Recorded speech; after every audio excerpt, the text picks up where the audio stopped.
Well, the city may soon have another tool in the crackdown of illegal massage parlors. That's right. Two new bills would allow the city to regulate and enforce these businesses in order to prevent sex trafficking and prostitution. Joining us this morning is Queens City Councilman Francisco Moya to tell us more about that and these bills. Good morning to you, Councilman Moya. Great to have you here. Good morning. Thanks for having me. Let's talk about this. Massage parlors operate more, in this case, like these open-air sex markets along Roosevelt Avenue, right? And so many folks who live in that neighborhood have complained about it for years. Yep. So let's talk about the crackdown and what kind of impact that would have. Yeah. Well, look, first and foremost, I'm born and raised in Corona, Queens. Yeah. I've lived there my entire life.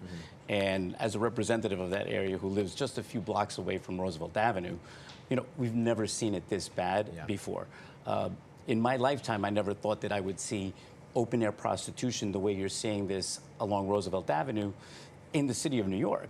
One of the things that really, maybe about a year ago, was a video that came up on Facebook where they had people that were telling folks, come to Corona, and showing them how to negotiate with these prostitutes that are acting as, you know, they're there for a massage, and saying, this is the destination where to come here.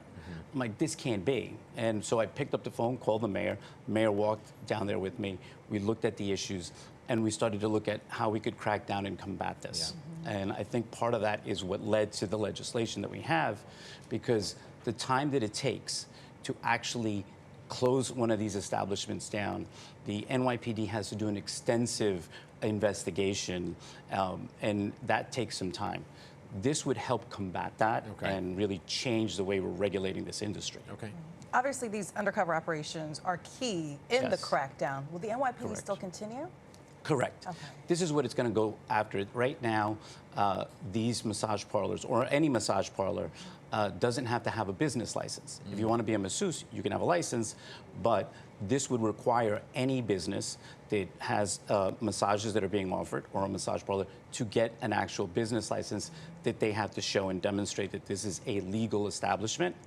And what then it would do is also allow the Department of Mental Health and Hygiene to come in here and also regulate and do regular inspections on looking at these establishments if they're meeting the standards of sanitation and health codes as well. So listening to you, how did we get to the point where there's that many, right? Yeah. And then what is, we just saw this play out with the illegal smoke shops, that you need to have these laws passed to close them down. If it's illegal, why can't you just shut it down? Well, look, when it comes to the issue of prostitution, right now the city doesn't regulate massage parlors, the state does. So these bills would actually give the city the ability to go in there and actually expedite closing these establishments down.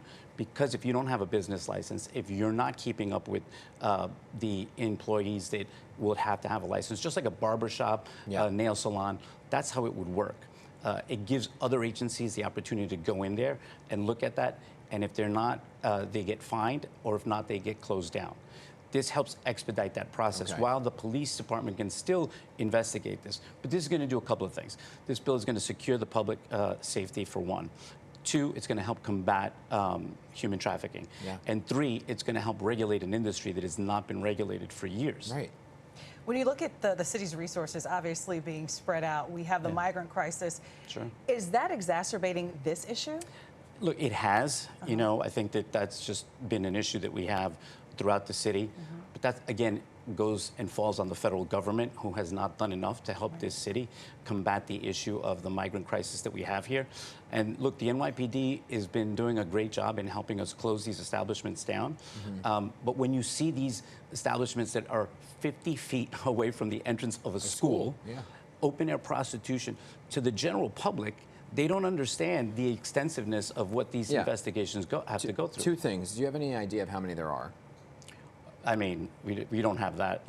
But it's a lot. I mean, you could walk down Roosevelt Avenue. It's just like, to look at the work ahead that they have. It's like the smoke shops. There's just hundreds of them. And then, so you talked about how some of the massage things are handled by the state. So how would you be working with the state? This is a council bill. So how does that work? This actually gives the ability for us to, because the way it works right now with the state is that the Department of Education is the one that issues a license to a masseuse. A Department of Education? Yes. So we as a city don't have that ability to regulate that. This would go to the business owners. So if you want to have a business and you want to establish a business that has a masseuse or it's a massage parlor or a spa or whatever, you would have to get a license. And your masseuse already has to have a license. Yeah. So you have to have record keepings of all of that. And if you don't, then you would get fined anywhere between $1,500 to about $5,000 per violation. Okay. Yeah. With these bills, what's the timeline for them? Well, look, I've introduced the bill recently. We're working with a lot of my colleagues to make sure that they sign on. We're going to go through the process of a hearing and make sure that we can get enough sponsors to really push this through, because this is really going to help combat the quality of life issues. It's going to help public safety, like I said, and combat human trafficking, which is, you know, in that area, it's become the epicenter in New York City of human trafficking. And, you know, we need to do something to really correct this problem. This bill would help as an addition to all the law enforcement investigations that are going on in that area, but it's going to help close a lot of these businesses and establishments down. All right. Getting down to the root of it. Yeah, exactly. Yeah. Keep us posted on the timeline and everything, right? Thank you. Councilman Moyer, great to have you here. Thank you. Thank you for having me.